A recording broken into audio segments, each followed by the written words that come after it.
Did you know that if you took out all the blood vessels in your body and put them end to end, they would circle the earth twice? That's 60,000 miles. So, I'm not sure how many people watch Friends, but in one of the episodes, Joey, in Days of Our Lives, has a brain transplant and he becomes someone else's mother.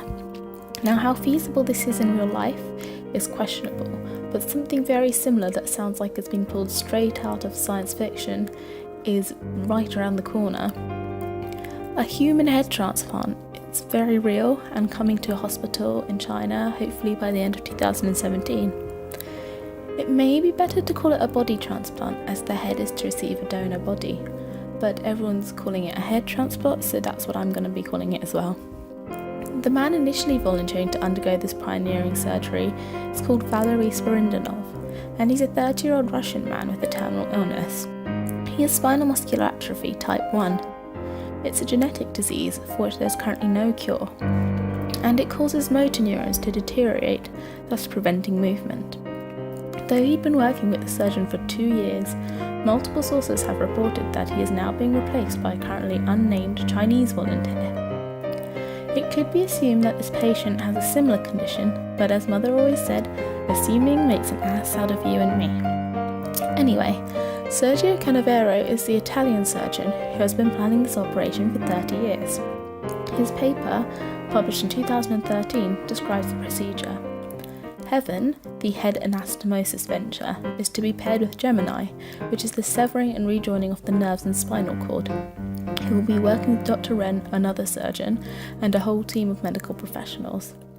It is estimated that the surgery will take 36 hours and cost upwards of $10 million. The procedure is suggested as follows.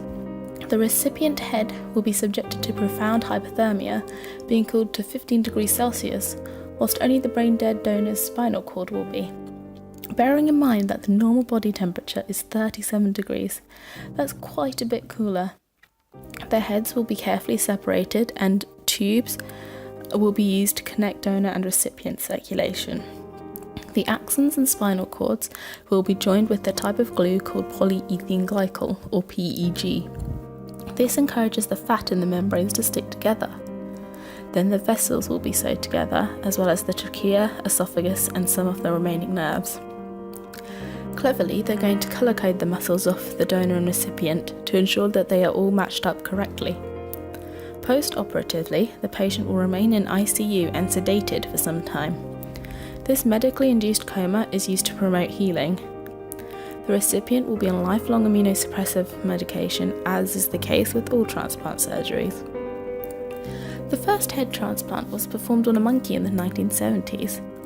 More recently, papers have been published where the spinal cords have been severed and reattached in rats and dogs using the PEG method of reattachment. In the rat experiment, electrical currents passed through the spinal cords of PEG-treated mice were picked up minimally, but where they weren't in the control groups. Unfortunately, 4 out of 5 of the treated mice were killed in a lab flood, but the remaining was said to have gained voluntary movement 2 days post-surgery. 2 weeks later, it could stand on its back legs and eat. In the dog experiment, the dog was allegedly able to resume its normal life after a while of recovery. It is important to take these results with a pinch of salt. Many scientists are in agreement that the experiments are not directly transferable to humans and more experimentation should be done. Though I haven't been able to find out much information, the aforementioned accompanying surgeon, Ren, has carried out the protocol for the head transplant on a monkey, with it being a success, but the monkey was only kept alive for 20 hours. Reportedly, Ren has performed head transplants on mice, albeit with a different protocol to the one proposed. 18 out of 40 survived for 3 hours and exhibited normal behaviour, but this was a short-term study on a small sample size. So far the animal evidence isn't looking all that promising. But let's suppose everything does go to plan. What could the consequences be?